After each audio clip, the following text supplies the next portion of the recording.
Bonjour. Alors dans cette nouvelle vidéo consacrée à la programmation en tech, on va faire quelque chose qu'on n'a jamais fait encore et qu'on ne refera pas, je pense, c'est rendre un package plus compatible qu'il ne l'est à l'état actuel, évidemment sous-entendu. Voilà, pour choisir le package, il n'y a que l'embarras du choix, il y a pléthore de possibilités. J'ai choisi comme ça Lucid-Icons, c'est un package qui est sorti il n'y a pas longtemps.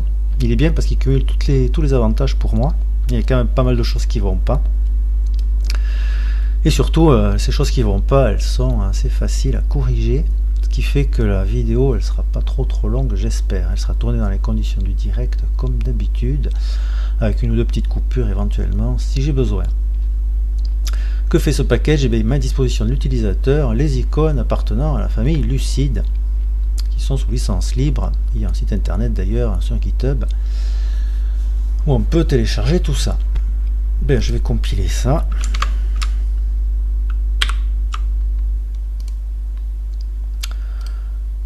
Et on va tout de suite voir le résultat là. Voilà. Bon, c'est l'icône encore ici qui est insérée, un petit dessin sympathique qui est inséré dans la ligne. Bon alors, qu'est-ce qu'on peut reprocher au package Lucid Icons? Bon, déjà on va aller le chercher. Je vais faire kp switch lucid icons.st. Je vais mettre les fichiers parce qu'en fait je vais copier, je vais pas m'embêter, je vais faire copie. Je vais copier tous les fichiers qu'il y a là-dedans. Je mets une étoile pour les prendre tous dans le répertoire courant, donc ils vont apparaître ici. Voilà, on a donc deux fichiers. Bien, le fichier justement qui m'intéresse. Voilà. Donc c'est quoi les défauts du package? Et bien, déjà il est écrit en LaTeX, ce qui est embêtant parce que tous les utilisateurs qui n'utilisent pas le format LaTeX ne peuvent pas utiliser ce package. C'est quand même pas mal quand on le peut de se mettre à portée du plus grand nombre possible. Tous ceux qui utilisent Contact par exemple, c'est pas possible. Tous ceux qui utilisent aussi le format Optech de Petr Olsak, qui est vraiment pas mal en ce moment, ils peuvent pas non plus, etc. Donc premier défaut, voilà, donc on va faire ça en tech nous pour le rendre compatible avec tous les formats. Deuxième défaut qui est plus embêtant, c'est que ce package il est engine dependent, c'est-à-dire qu'il dépend du moteur de compilation qui est utilisé. Si je le compile comme ça, ce que j'ai fait tout à l'heure avec le format, avec le moteur PDF LaTeX, bon, ça compile normalement.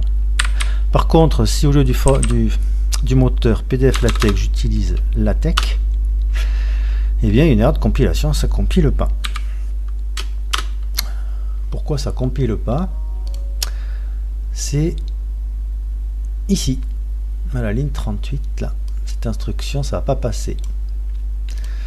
En fait, l'auteur du package, ce qu'il fait, c'est que pour chaque icône, il insère une page de ce fichier PDF qui est là, donc on va charger. Et ce fichier PDF, il contient tous les icônes dans une page chacun. Alors c'est des pages toutes petites, il a redimensionné les pages, c'est des pages de 24 pixels, je crois, par 24 pixels, me semble-t-il.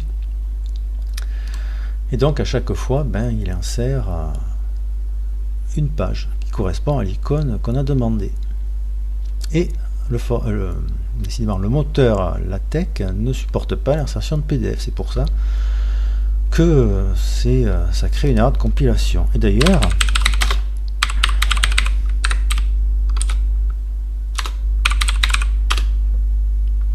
il ne le dit pas dans la doc non plus. Là, il dit simplement que le package me fournit un support LaTeX pour Lucid Icons. Ouais, mais non. Il fournit le support à condition qu'on utilise un bon moteur, quoi. Je ne sais même pas d'ailleurs si l'auteur est conscient de cette limitation. Bon, c'est assez embêtant. Il y a quand même encore pas mal de personnes qui utilisent le format LaTeX, notamment tous ceux qui font des calculs un peu lourds avec PostScript. Et donc là non plus, on ne peut pas utiliser le package. Ensuite, défaut suivant, c'est pas compliqué, il suffit de descendre un peu. Alors on a ici, ça c'est ce qu'on appelle une boucle déroulée. Voilà pour les 1624 icônes. Eh bien, il a écrit 1624 fois quasiment la même instruction. Au lieu de faire une boucle avec le nom de l'icône et un compteur, et mapper les éléments de la liste avec ce macro. Peut-être qu'il ne sait pas le faire, l'auteur, je ne sais pas. Non, il a préféré écrire 1024 fois une assignation. Bon, bref, ce qui est quand même pas terrible, ça fait un nombre de lignes complètement ahurissant. Mais le pire, c'est qu'en fait, chacune des 1024 lignes qui est là-bas en bas, eh ben, crée une nouvelle macro qui insère la page concernée dans l'icône. C'est-à-dire que en chargeant ce package, même si on veut qu'un seul icône, eh bien, on crée 1024 macros, ce qui est quand même pas terrible comme économie de ressources. C'est comme si on affrêtait un semi-remorque rempli pour juste un pot de yaourt dedans. C'est quand même pas super au niveau de la programmation. Bon, on corrigera tout ça aussi. Et enfin, dernière chose qui va pas, je vais réouvrir le PDF là. C'est qu'en fait l'icône qui est insérée,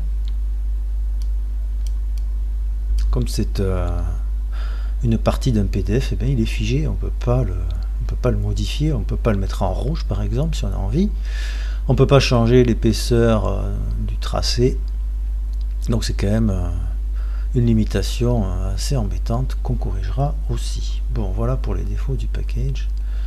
Je ferme ça, je reviens là, et hop, c'est parti, on corrige tout ça. Alors ça peut être compliqué, on va supprimer tout. Voilà. Donc là, je vais mettre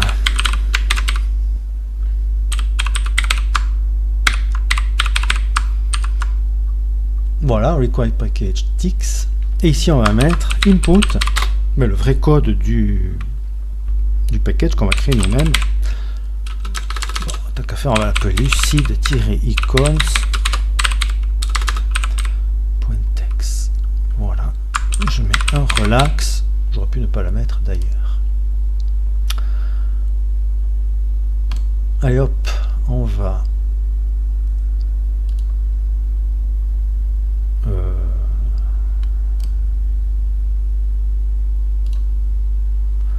créer un fichier, donc j'appelle lucide-icons.text, que voilà, ça je ferme pour l'instant. Et c'est parti, on peut écrire le code proprement dit du package. Bon, je commence par sauvegarder le code de catégorie.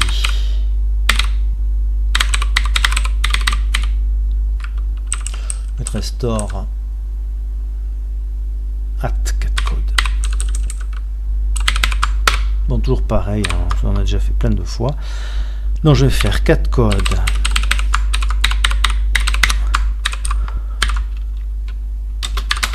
de l'arrobas égale, et ben je vais mettre number devant catcode.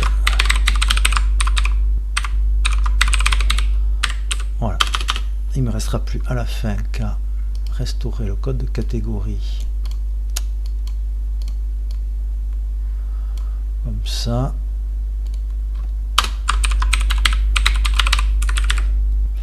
Et là je vais voilà.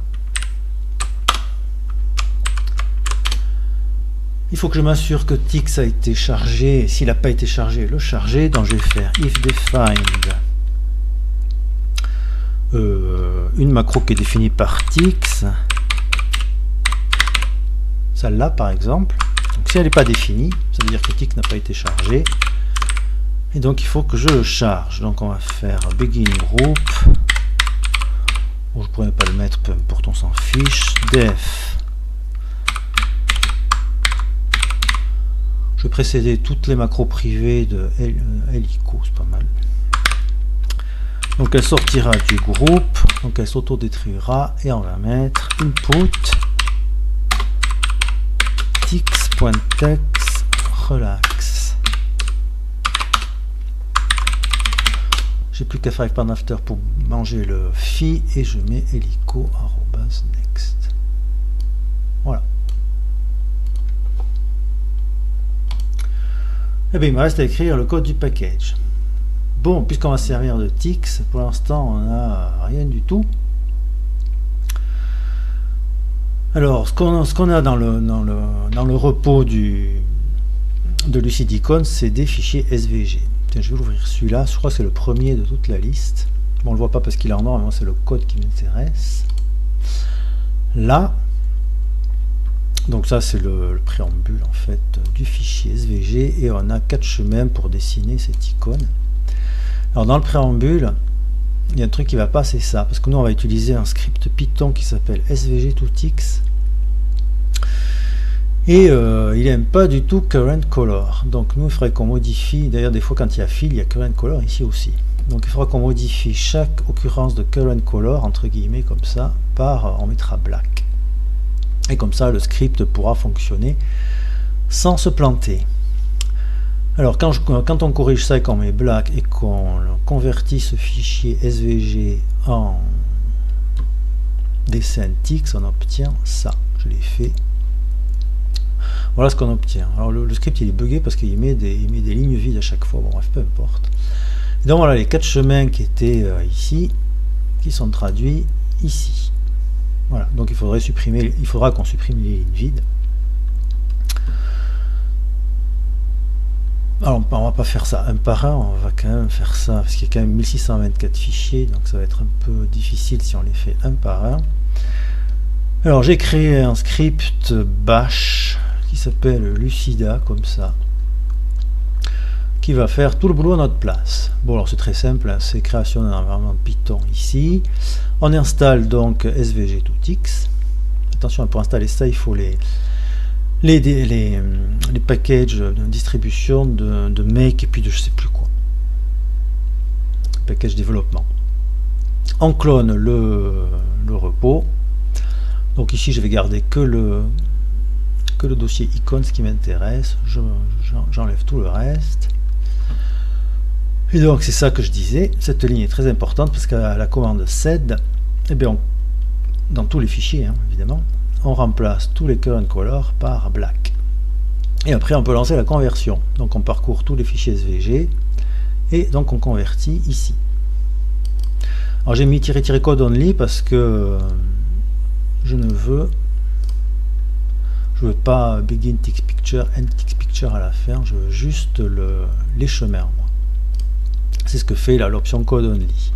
J'ai mis un pipe ici avec un grep pour supprimer toutes les lignes vides parce que bon ça n'a aucun intérêt, et chaque code je le mets dans un fichier que je précède par lico le nom de l'icône .tech.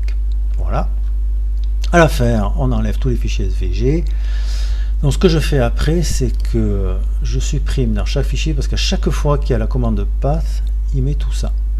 Donc tout ça je le supprime partout, donc je mets juste Draw. Ah oui, il y a ça aussi. Parfois, alors il y a un bug dans le script Python, il y a des fois, il met 2 points virgules comme ça, ce qui ferait planter évidemment Tix. Donc ce qu'on fait, c'est qu'on transforme chaque double point virgule en point virgule pour éviter dans les fichiers tech d'avoir des trucs qui feront planter à la compilation. Et enfin à la fin, je mets la liste de tous les icônes dans un fichier texte. Voilà, je sors de l'environnement Python et je supprime. Allez hop. Bon ben, je vais laisser ça. On va lancer ce script Python, ce script bash, pardon. C'est parti. Bon voilà, il installe l'environnement Python, il clone et voilà, c'est parti, il convertit les 1624 fichiers, ce qui va prendre un temps fou. Mais nous, pendant ce temps, on va programmer. Allez hop, c'est parti. Donc moi, je voudrais en fait que je vais écrire une macro lico comme ça, plutôt licon. Ici, je mettrai des clés valeurs optionnelles, bien sûr, pour Tix. Et ici, le nom de l'icône.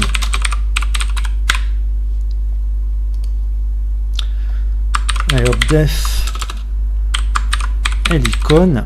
Alors ce qui est embêtant quand on programme en tech pur, c'est qu'on ne peut pas définir comme ça directement une macro avec un argument optionnel. Ça, c'est pas possible. Donc ce qu'il faut que je fasse, c'est qu'il faut que je teste si le token qui est juste après est un crochet ou pas. Donc le token qui est juste après, je vais l'appeler helico @nextTok et je vais appeler ensuite la macro helico @a qui se chargera de tester si le token qui suit, qu'on n'a pas avalé encore, qu'on n'a pas mangé, est un crochet ou pas. Je l'écrirai après. Moi je vais écrire la macro finale dont la syntaxe est comme ça. Donc c'est ce qu'on a dit. L'argument 1, eh bien c'est ça, hein, c'est les clés valeurs pour tix, optionnel bien sûr.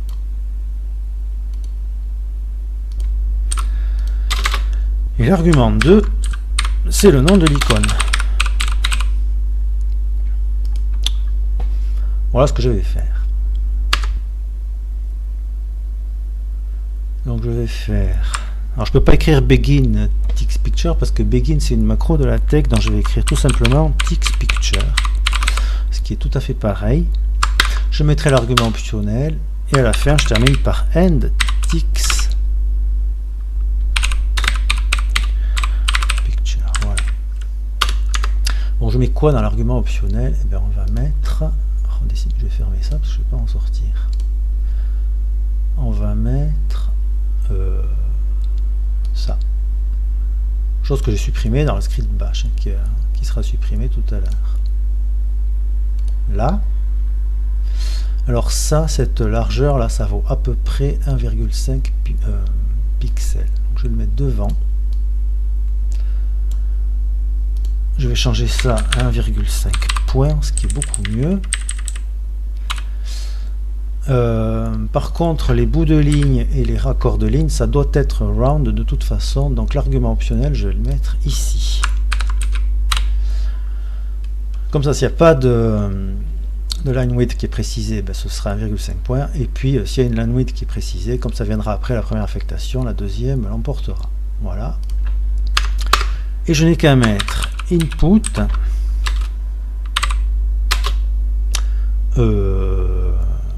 C'est quoi déjà? helico arrobase et bien le nom de l'icône qui est l'argument 2.text. Je fais relax. Voilà. Bon, il me reste à écrire ça. Donc il faut que je teste si ça c'est un crochet ou pas et appeler cette macro là. Donc je vais mettre ça, on va pas s'embêter, on va faire comme ça. Je vais faire expanded et je vais faire un test ifix qui est purement développable. Donc je vais tester si le prochain token qui suit la macro est un crochet ouvrant. Je ne fais rien, sinon j'envoie un argument vide. Voilà, je mets juste un expand after ici pour développer le expanded et c'est bon. Et le package il est quasiment fini. Voilà, c'est court au moins. Et ben voilà, la conversion est finie. Donc on a un répertoire icons qui est apparu ici et qui normalement contient les 1624 fichiers.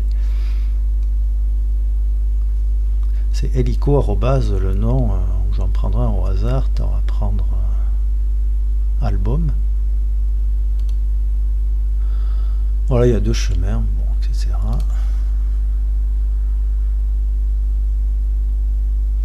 Wine pour le vin, qui donc doit dessiner une bouteille de vin, donc il y a 4 chemins. Voilà, on a donc chaque icône convertie en un chemin, en instruction tix. Ben, on va tester.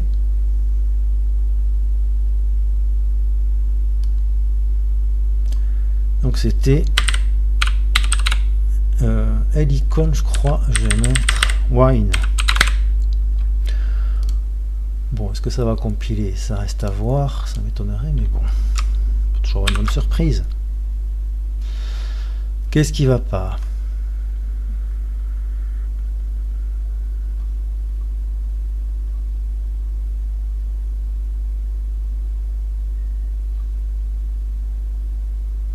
Je sais pas.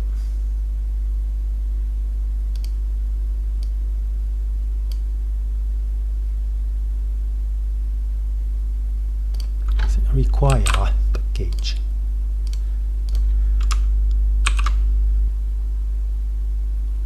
Oh là là, mais ça compile du premier coup, c'est pas vrai. Voyons. Merde, je me suis trompé. Emergency stop. Qu'est-ce que j'ai fait?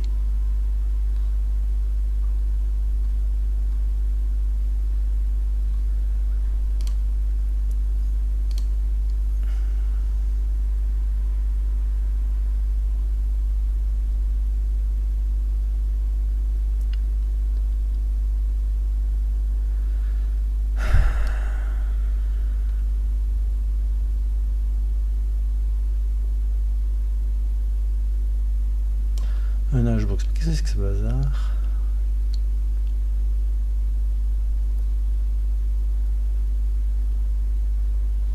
Mais il s'appelle comme ça le fichier pourtant, qu'est-ce que j'ai fait?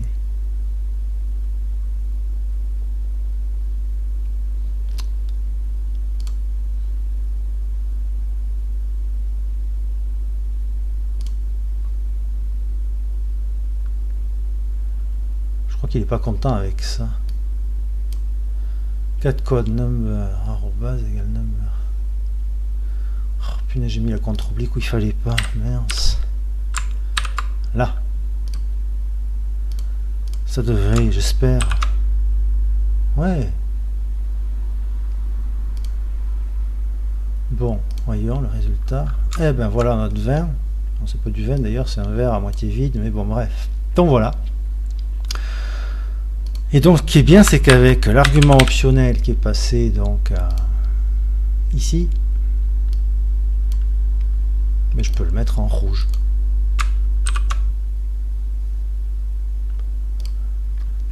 Je peux changer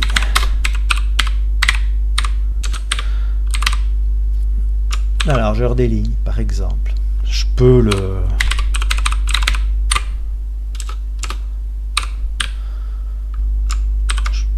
lever ou le baisser, voilà.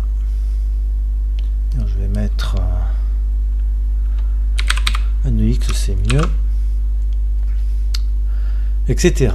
Je peux même changer l'échelle, faire scale.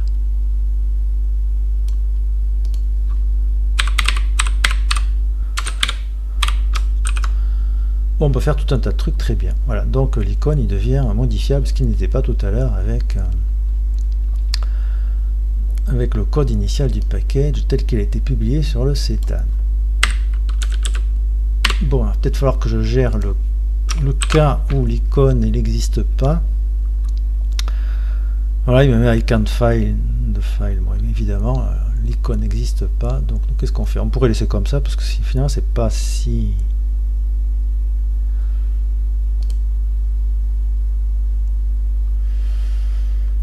Ou alors il faudrait que je teste si l'icône il existe ou pas. Je vais le faire.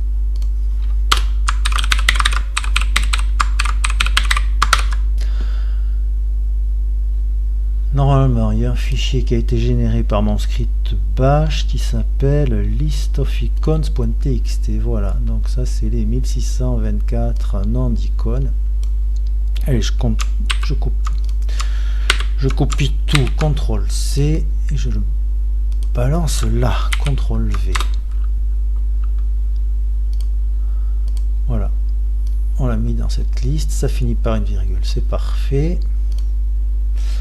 Et donc il faudrait qu'ici, je crée une macro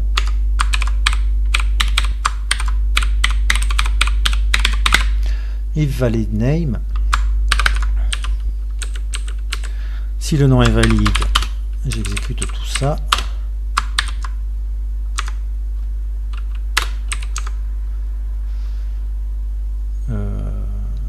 ça va pas, voilà. Et si le nom n'est pas valide, eh ben, je pourrais mettre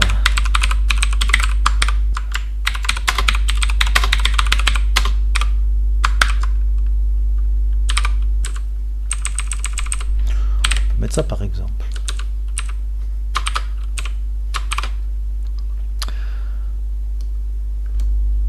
Bon, c'est pas mal. Reste à écrire cette macro là. Donc il faut que je teste si une chaîne de caractères est dans une autre.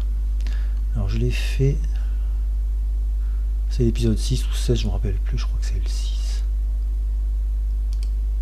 Voyons. Ouais, c'est là. Hop, on va sélectionner tout ça, on va faire CTRL-C et on va le coller sauvagement là. Bon, je vais préfixer les macros quand même, je vais mettre hélico arrobase à chaque fois. Tac. Là, là, ici, ici, et je crois que je suis... Non, et ici. Je crois que je suis bon. Bon, j'ai qu'à écrire def.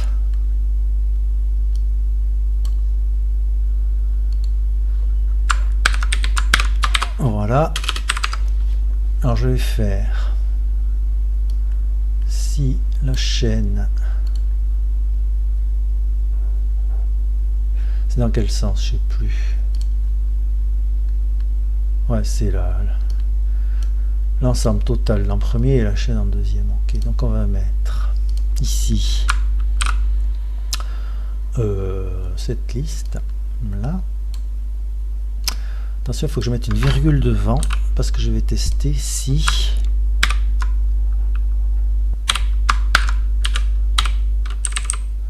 c'est l'argument 1 d'ailleurs. Voilà. Il faut que je développe, il faut que je fasse un point d'expand after ici. Bon, ça m'a l'air pas mal. Allez hop, je développe ça. Il me faut donc 3 expand after. J'ai pas besoin de commenter ici puisque c'est on va le faire quand même. Bon, voilà, ça marche ou pas?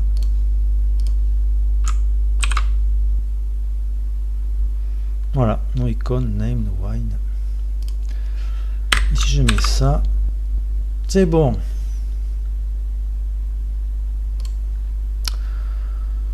Et bien voilà, notre package il est terminé, tout simplement. Voilà, bon, je continue toujours dans les conditions du direct. J'ai pas fait de pause encore. Il faudrait que je trouve un moyen d'afficher tous les icônes pour quand même vérifier qu'il n'y a pas une erreur de conversion quelque part. Donc je vais charger le package multi. Je sais jamais si c'est calls ou call. Alors ça, puis jamais je saurai.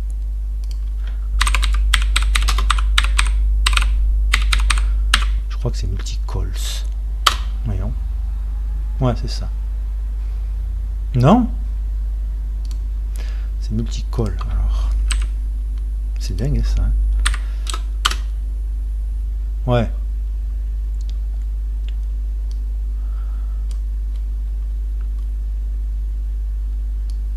Hop, on va le mettre là.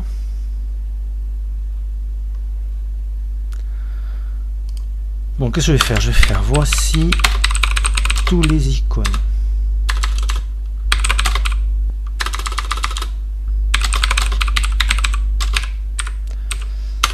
Je vais créer une macro.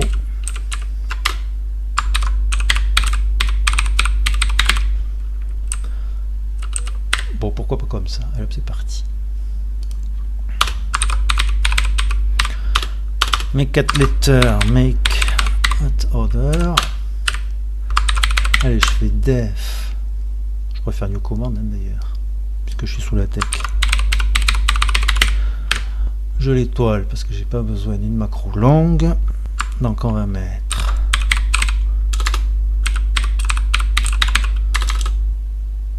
show icons, pas d'argument.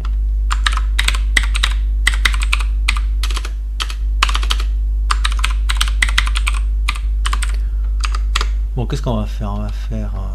j'ai même pas besoin de... Ouais, quand même, si, parce que je vais modifier l'épaisseur des réglures. Donc on va faire begin.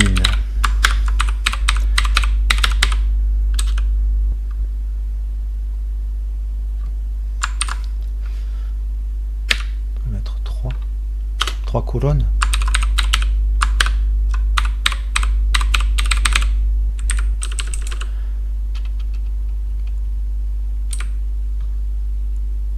Je vais aller à la ligne quand même.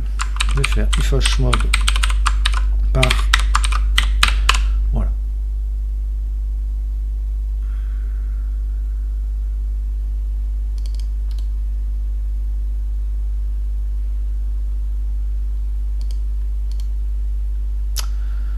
Faut que je fasse une boucle.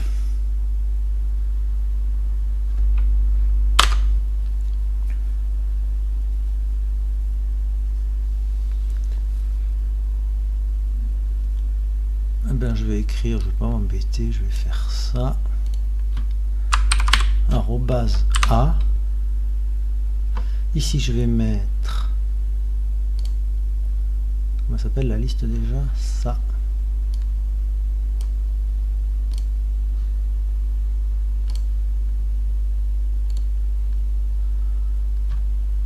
Comme ça finit par une virgule, j'en mets pas une, je mets relax, virgule. Voilà. Un expand after ici pour développer la liste.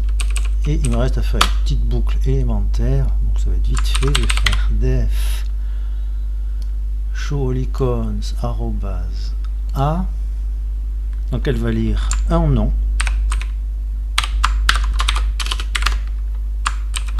Il faut que je teste si c'est relax. Eh bien on fait rien du tout.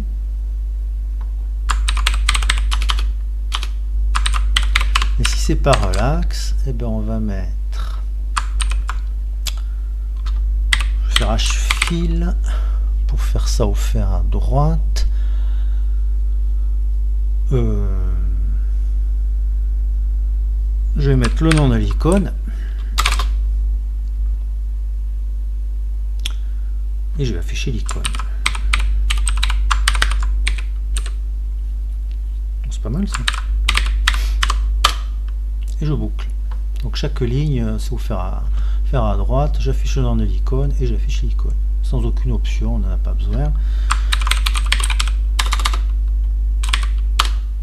Et je reboucle. Ça devrait marcher, j'espère.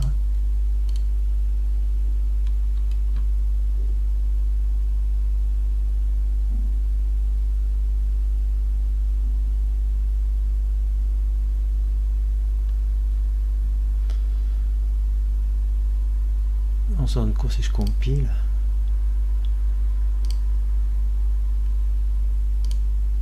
Ouais, c'est bon, il va chercher dans tous les fichiers, c'est bon. Ça va être un peu long peut-être par contre, 1640 ou 24 icônes à dessiner. Et non, voilà, c'est bon.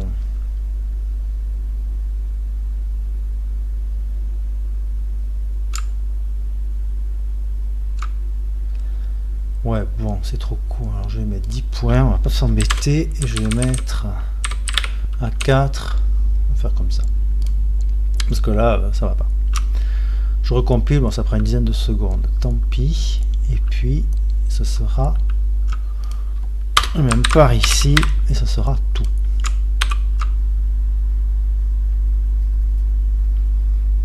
Je dois normalement avoir tous les icônes. Et je crois que j'ai pas d'erreur de compilation. Si, problème 1, il me met.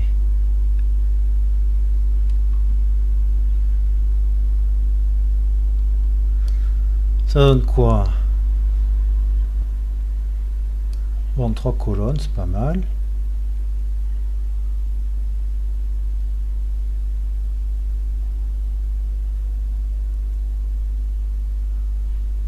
Bon, ben, c'est bien.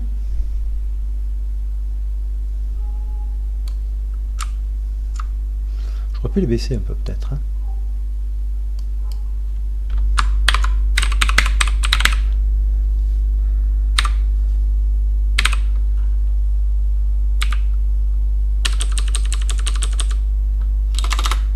changer de faire small break. Bon, tout ça c'est cosmétique, hein.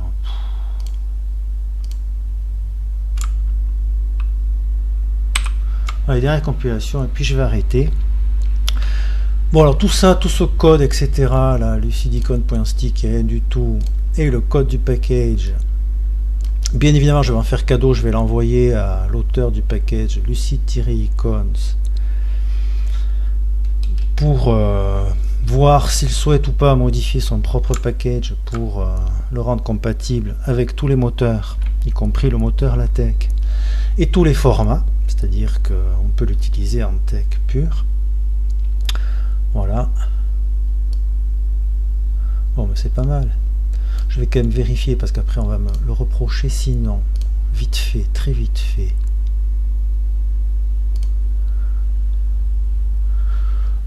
Je vais commenter cette ligne. Je vais faire Helicon Wine. Je vais juste en mettre un. Bon, si je compile évidemment, j'ai ça. Mais je vais quand même compiler avec le moteur LaTeX.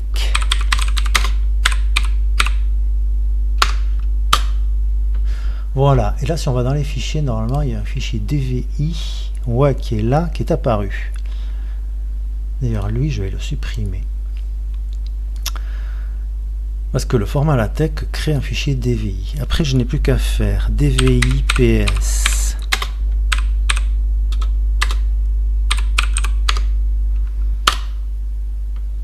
J'ai un fichier PS. Si je fais PS tout PDF,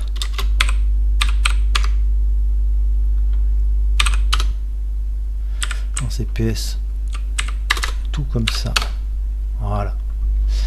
Donc j'ai mon fichier PDF qui est créé en suivant l'ancienne, l'historique chaîne de compilation DVI PS PDF. Et donc si j'ouvre, voilà, le fichier est bien créé, ce qui prouve que le package est donc compatible avec tous les moteurs. Donc voilà, c'est la fin de cette vidéo. J'envoie tout ça à l'auteur du package en lui demandant, s'il le souhaite évidemment, de modifier son package lucid-icon. Je lui donne tout. Je vais compresser dans un fichier zip tout ce qui est contenu dans ce répertoire, et puis on verra bien s'il souhaite ou pas apporter des modifications à son package. Voilà, c'est la fin de cette vidéo. À très bientôt.